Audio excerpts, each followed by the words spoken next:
j'aimerais te dire que tu n'as pas besoin de capital financier pour commencer ton entreprise. À partir simplement de l'étymologie du mot, tu peux comprendre déjà qu'il est faux de penser qu'il faut de l'économie, des finances pour commencer une entreprise.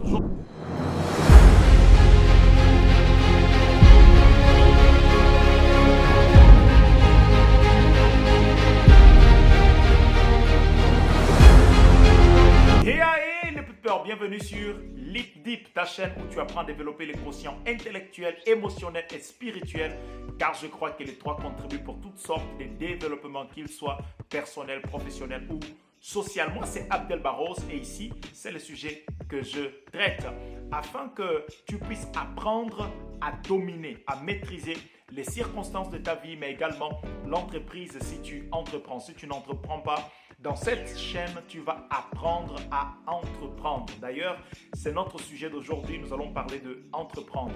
Quels sont les capitaux ou encore les capitales dont tu as besoin pour commencer ton entreprise? Déjà, j'aimerais te dire que tu n'as pas besoin de capital financier pour commencer ton entreprise. Mais avant d'aller plus loin, je ne sais pas si tu es déjà abonné. Si tu n'es pas encore abonné, je t'invite à t'abonner. Active également la cloche afin de recevoir nos vidéos en temps réel. Et si à la fin de cette vidéo, ça fait sens pour toi et si tu penses que cela peut aider également quelqu'un, partage cette vidéo avec quelqu'un, laisse un pouce bleu, ça va permettre à la chaîne de croître. Alors, passons au sujet d'aujourd'hui. Comment commencer une entreprise? Tu n'as pas besoin de capital financier pour commencer une entreprise. Déjà, si tu pars de l'étymologie du verbe entreprendre, j'entreprends. Ce verbe veut tout simplement dire, cela vient de latin, veut dire saisir, veut dire maîtriser. Alors, à partir simplement de l'étymologie du mot, tu peux comprendre déjà qu'il est faux de penser qu'il faut de l'économie, des finances pour commencer une entreprise. Aujourd'hui, je vais te dire quels sont les capitaux dont tu as besoin pour commencer une entreprise. Tu en as besoin en vérité des deux. Le premier capital dont tu as besoin pour commencer ton entreprise, c'est la maîtrise d'un sujet. C'est la maîtrise d'une vision. C'est la maîtrise d'une compétence. Lorsque tu maîtrises déjà un sujet, lorsque tu maîtrises une compétence, lorsque tu maîtrises réellement quelque chose, alors à cet instant-là, tu peux déjà entreprendre parce que entreprendre veut dire saisir. Voici ton premier capital. Le premier capital dont tu as besoin pour commencer une entreprise, c'est de maîtriser un sujet ou maîtriser une compétence parce que on peut en vérité entreprendre par ces deux moyens.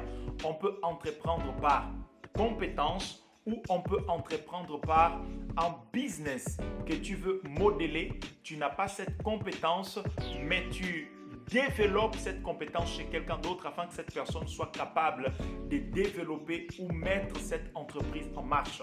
Soit tu as déjà la compétence et tu commences, soit tu développes cette compétence chez quelqu'un d'autre afin qu'elle soit en mesure d'entreprendre, de faire ou d'exécuter les tâches que cette entreprise se donne d'exécuter. Voici ce dont tu as besoin. Et beaucoup de personnes ne commencent pas leur entreprise tout simplement parce qu'elles pensent qu'elles ont besoin de capital matériel ou de capital financier pour commencer.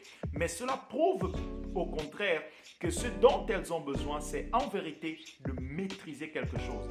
Des fois, tu auras peur de commencer, tu auras honte de commencer, tu n'es pas réellement sûr de toi. Voilà pourquoi tu ne commences pas. Ce n'est pas que tu manques de finances, ce n'est pas que tu manques de matériel pour commencer. Tu manques de la certitude, tu manques de la conviction. Et parce que tu n'es pas convaincu, tu ne peux pas être convaincant.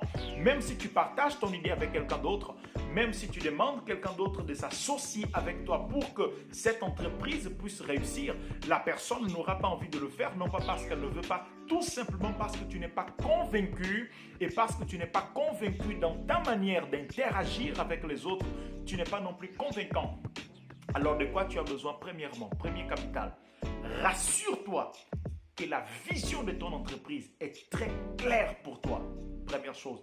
Deuxième chose, rassure-toi que tu as une compétence et qu'à partir de cette compétence, tu peux répondre à un besoin spécifique. À partir de là, tu peux déjà commencer ton entreprise.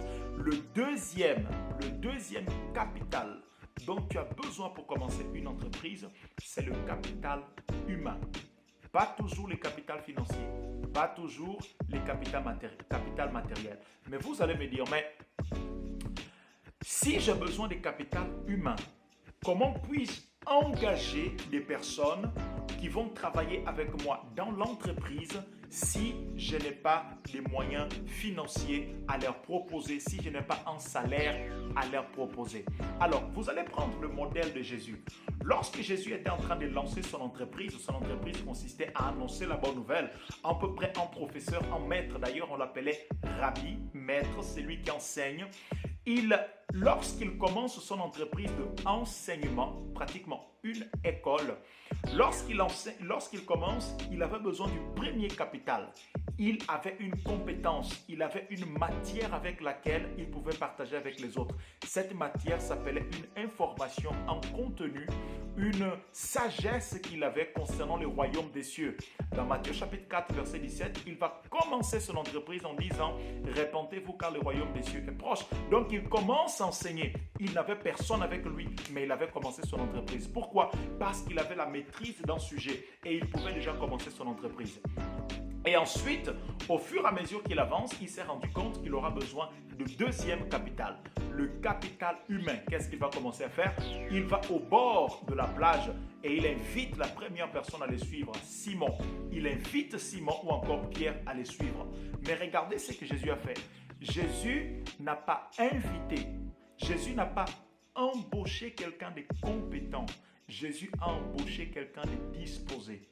Lorsque tu veux commencer ton entreprise et que tu n'as pas de capital financier, tu peux embaucher quelqu'un de disposé même si elle n'est pas compétente.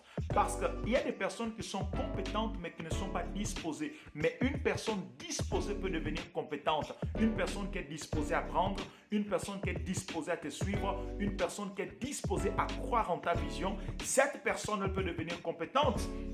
Alors, tu prends quelqu'un qui ne maîtrise rien en vente, rien en marketing, rien en processus d'entreprise. Et qu'est-ce que tu commences à faire? Tu fais la même chose que Jésus a fait. Il a commencé à entraîner, il a commencé à former ces hommes qui n'étaient pas compétents mais qui étaient disposés.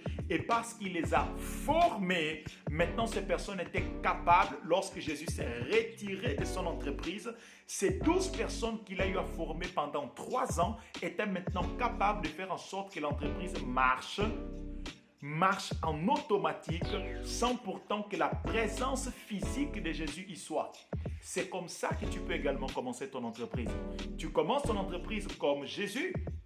Tu commences ton entreprise en maîtrisant un sujet. Deuxièmement, en cherchant des personnes qui sont disposées à te suivre. Ça peut être ton frère, ta soeur, ta maman, ton papa, ton oncle, ton cousin, ton conjoint. Ça peut être n'importe qui, mais que ce soit des personnes qui soient disposées. Mais tu vas me dire, mais ça c'est Jésus, la Bible, je n'y crois pas. D'ailleurs, je ne suis pas chrétien, je suis chrétien, mais. Ok, je te prends un autre exemple. Certainement, tu connais le boss d'Ali Baba, Jack Ma. Jack Ma, lorsqu'il a commencé son entreprise, après avoir reçu 30 refus d'emploi, après avoir été rejeté d'Harvard School plusieurs fois, qu'est-ce qu'il a fait? Il a réuni 18 amis qu'il avait dans sa chambre. Il n'avait pas l'argent à les proposer. Il avait juste une vision à partager avec eux et il leur a dit « Accompagnez-moi, épaulez-moi dans cette vision ». Et ces 19 personnes ont commencé Alibaba sans pourtant que Jack Ma ait un seul rond à donner à ces personnes.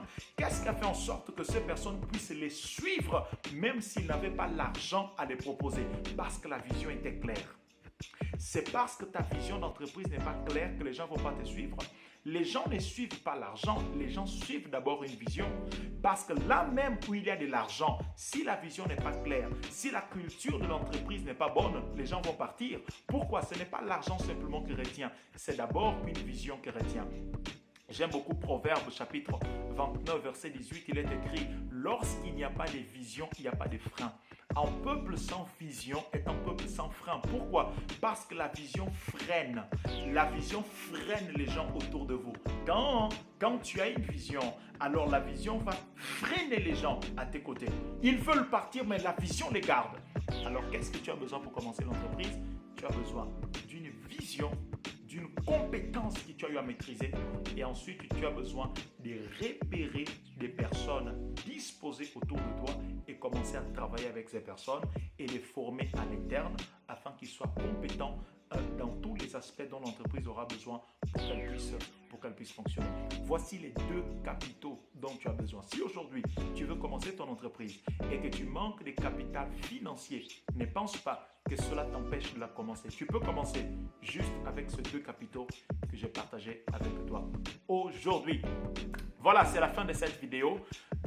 Dis-moi quelque chose dans le commentaire si si cette vidéo t'a aidé, si tu as compris quelque chose, si tu n'as pas compris, s'il faut que je développe davantage. Et si la vidéo a fait sens pour toi, partage cela avec quelqu'un, laisse un pouce bleu. Cela va alors beaucoup nous aider LeapDeep à croître, aider cette communauté à croître. N'oublie pas, aujourd'hui, c'est la meilleure journée pour toi de faire la différence. Tu n'es pas là pour être un de plus, tu es là pour être celui qui fait un plus.